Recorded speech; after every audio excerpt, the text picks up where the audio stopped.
అనారోగ్యం, ఉద్యోగం, వ్యాపారం అప్పులతో బాధపడుతున్నారా? వెంటనే జేకేఆర్ గురువు గారికి కాల్ చేసి ఈ వెబినార్ లో జాయిన్ అవ్వండి.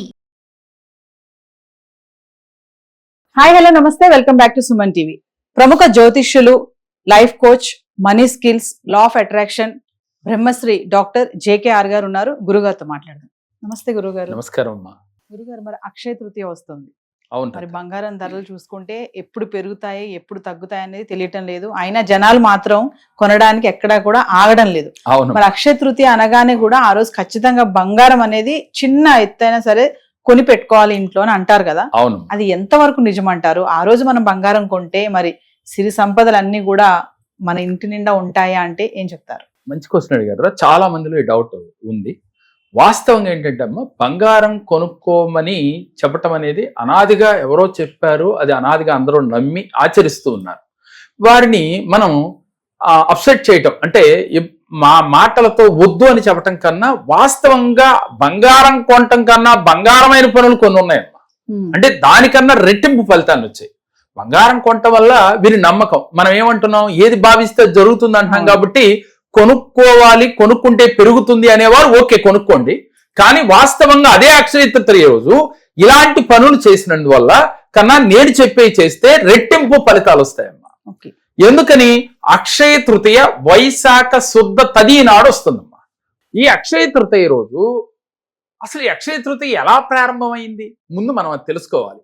అంటే మనం తెలుసుకోవలసింది ముఖ్యంగా అక్షయ తృతీయ అంటే కృష్ణుడు కుచేలుణ్ణి కలిసిన రోజు అక్షయ తృతీయ అని చెప్పుకుంటుంటారమ్మా మన పురాణ ఇతిహాసాల్లో.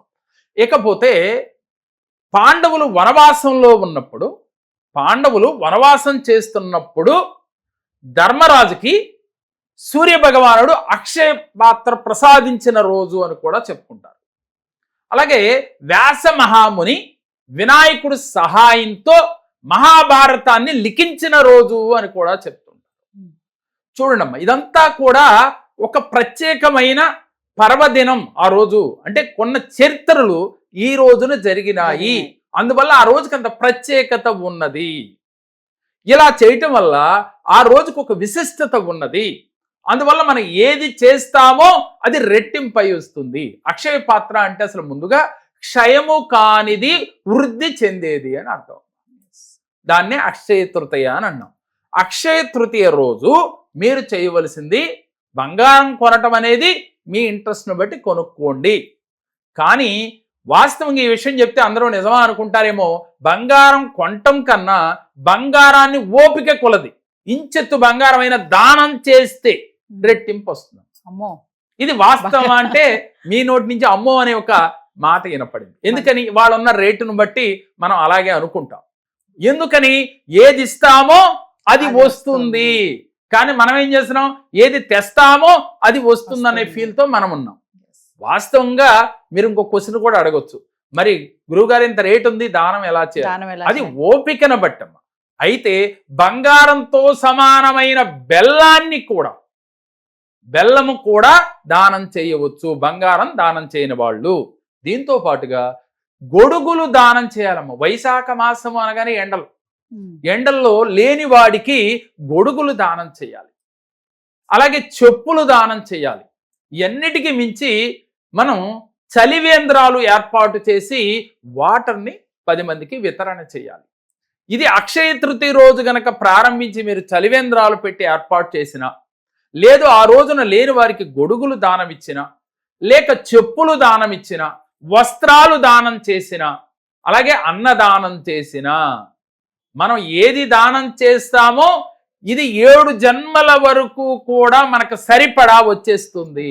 ఆ రోజు చేసే దానం మనం మన పిల్లల తరాల వరకు తరగని సంపదలు రావాలంటే, ఒక మనిషి హ్యాపీగా ఆనందంగా ఉండాలి అంటే మనకి తినటానికి తిండి, బట్ట, నీరు, ఉండటానికి ఇల్లు ఉంటే హ్యాపీగా ఉండగలం.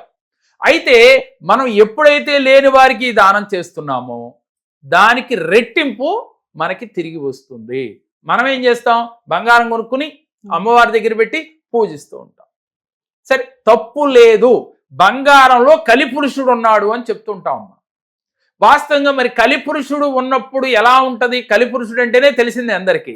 అలాంటి కలిపురుషుడు ఉన్న బంగారాన్ని కొనుక్కుని ఇంట్లో పెట్టుకుని దానివల్ల రెట్టింపు అవుతుంది అనే దానికన్నా అదే కలిపురుషుడు ఉన్న బంగారాన్ని ఇంచెత్తు అంటే ఓపిక కొలది అది చిన్నమో అరచిన్నమో ఓపికను బట్టి దానంగా ఇచ్చే ప్రయత్నం చేయండి. ఇప్పుడు దాకా మీరు కొనుక్కున్నారు కదా, ఇప్పుడు దాకా కొనుక్కున్నాం, సరే కొనుక్కోండి, తప్పు లేదు. కొనుక్కున్న దాంట్లో ఇంచెత్తు దానం చేసే ప్రయత్నం చేయండి. అయితే గురువు గారు ఇక్కడ ఒక విషయం చెప్పండి. అర్థం కాలేదు నాకు. అంటే జనాలకి తెలియకేనా అక్షయ తృతీయ రోజు బంగారం కొనుక్కోవాలి, అది కొంచెం అయినా సరే, 1 గ్రామ్ అయినా సరే, 1/2 గ్రామ్ అయినా సరే కొనుక్కోవాలి అనుకుంటారు. కానీ మీరు అన్నట్టుగా మరి గొడుగులు దానం చేయాలంటున్నారు, చెప్పులు దానాలు చేయాలంటున్నారు, బంగారం లాంటి పనులు కూడా చెయ్యాలి అంటున్నారు ఆ రోజు. అవునమ్మా. మరి ఇవి తెలియదు అంటారా? తెలియక, లేకపోతే బంగారం కొనుక్కొని పెట్టుకోవాలి మన ఇంట్లో, హస్బెండ్ తో గొడవ చేసుకోను, నాకు ఖచ్చితంగా ఈరోజు గోల్డ్ కొని ఇవ్వాలి అని చెప్పేసి అవునమ్మా. చేసే ఆడవాళ్ళు కూడా చాలా మంది చూస్తున్నాం మనం. ఉన్నారు. వాస్తవం ఏంటంటే తల్లి, అంటే అక్షయ తృతీయ రోజు మనం ఏం చెప్పుకుంటున్నాం, ఏదైతే మనం తెచ్చుకుంటున్నామో అది రెట్టింపు అవుతుంది అంటున్నాం. అక్షయ తృతీయ అంటే క్షయము కానిది తరగనిది అని చెప్పుకుంటున్నాం. అందుకని జనాల్లో ఏమి నానుడు వచ్చింది అని అంటే, బంగారం కొంటే ఇంకా రెట్టింపు బంగారం సంవత్సరానికి కొనుక్కుంటాము అని ఒక నానుడితో జనాలు చేస్తూ ఉన్నారు. కానీ వాస్తవంగా కొనుక్కోవడం తప్పు లేదు, కానీ ఆ కొనుక్కున్న దాంట్లో ఇంచెత్తు దానం చేస్తే రెట్టింపు వస్తుంది. ఈ సంవత్సరం ప్రేక్షకులు ఎవరైతే ఈ వీడియో చూస్తున్నారో, నా మాటల మీద ఏమాత్రం మీకు విశ్వాసం ఉన్నా, ఇంచెత్తు బంగారం ఓపిక ఉన్నవారు, అందరూ కాదు ఓపిక ఉన్నవారు చేసి చూడండి. అది ఓపిక లేకపోతే బెల్లం దానంగా ఇవ్వండి, దేవాలయంలో కావచ్చు, ఎక్కడైనా కావచ్చు. లేదు అంటే నేను చెప్పిన చెప్పులు, గొడుగు, వస్త్రాలు, అన్నదానము చెయ్యండి. లేదంటే పేదవాడికి ఆర్థిక సహాయం చెయ్యండి. ఇలా గనక ఈ అక్షయ తృతీయ రోజు చేస్తే, అలాగే ఇందాక చెప్పుకుందామా ఏమని, చలివేంద్రాలు పెట్టండి. ఎవరైతే నీటిని దానంగా చేస్తారో ఆ రోజును ప్రారంభించి మీకు జీవితంలో సంవత్సరం తిరిగేటప్పటికి మీరు కోరుకున్నది ఎట్లయితే సిరి సంపదలు వస్తాయని బంగారం కొంటున్నారో దానికి 100 రెట్లు ఫలితం వస్తుంది. ఇప్పుడు దాకా మీరు బంగారం కొన్నారు, కానీ ఈ అక్షయ తృతీయకి మాత్రం ఈ చిన్న క్రియ చేసి చూడండి. మీ సెంటిమెంట్ గనక ఉంటే బంగారం కొనుక్కోండి, దానితో పాటుగా ఇవి చేసి చూడండి. దాని ఫలితము ఎంత వ్యత్యాసం ఉంటుందో మీకే అర్థమవుతుంది. అదీ కాక ఆ రోజు చేయవలసిన ఒక పూజ కూడా ఉందమ్మా. కుబేర లక్ష్మి పూజ చేయాలి. అంటే కుబేరుడి దగ్గర మీకున్న డబ్బులు, అంటే మీ స్తోమత తగ్గట్టుగా ఎంతైతే ఉంటున్నాయో డబ్బులు ఆయన దగ్గర పెట్టి డబ్బులకి పూజించాలమ్మా. కుబేరుడు ఫోటో పెట్టుకుని, కుబేర లక్ష్మి ఫోటో కానీ కుబేరుడి ఫోటో కానీ పెట్టుకుని మీరు కనకదార సూత్రాన్ని చదువుతూ ఆ రోజు కుబేరుడిని పూజించాలి. ఎవరైతే పూజించి మేనిఫెస్టేషన్, అఫర్మేషన్, విజువలైజేషన్ ఎవరైతే చేస్తారో, మరలా సంవత్సరం అక్షయ తృతీయ వచ్చేసరికి మా జీవితాలలో మీకు ఏమేమి కావాలనుకున్నారో, బంగారం రెట్టింపు కావాలంటున్నారు, అయినట్టుగా భావన చేయండి. అలాగే మీకు కారు కావాలి, ఇల్లు కావాలి, అలాగే వివాహాలు కాని వాళ్ళు వివాహాలు కావాలి అంటే అక్షయ తృతీయ రోజు ఏదైతే తలుస్తామో అది రెట్టింపై వస్తుందమ్మా. అంటే అనుకూలంగా వస్తుంది. రెట్టింపు అనే దానికన్నా అనుకూలంగా వస్తుంది.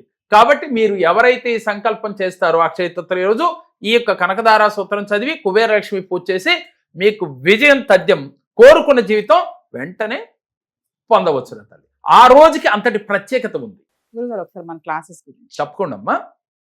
ఏప్రిల్ నెలలో జరిగే మన క్లాసులో ఎవరైతే పాల్గొంటారో వారి జీవితంలో 0 నుంచి హీరోలుగా ఎదగాలంటే ఏం చేయాలి, ప్రతినిత్యం మన జీవన విధానం ఎలా ఉండాలి, మనకి ఎలాంటి అఫర్మేషన్ చేయాలి, ఏ సమయంలో చేయాలి, షట్చక్రాలను ఎలా యాక్టివ్ చేసుకోవాలి, పంచభూతాలతో ఎలా మమేకం అవ్వాలి, ఇలా మరిన్ని వివరాలు తెలియచేసి ఇంట్రెస్ట్ గా ఈ క్లాసుని 7 days లో మీ జీవితాలలో అద్భుత ఫలితాలు వచ్చేట్టుగా చేయటమే మా మణి మంత్ర ఉద్దేశం.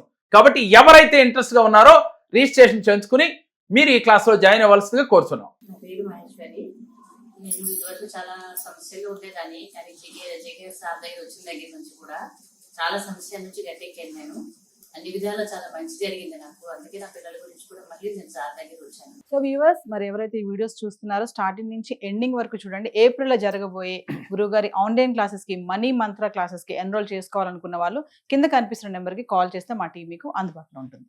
నమస్తే గురుగారు. నమస్కారం.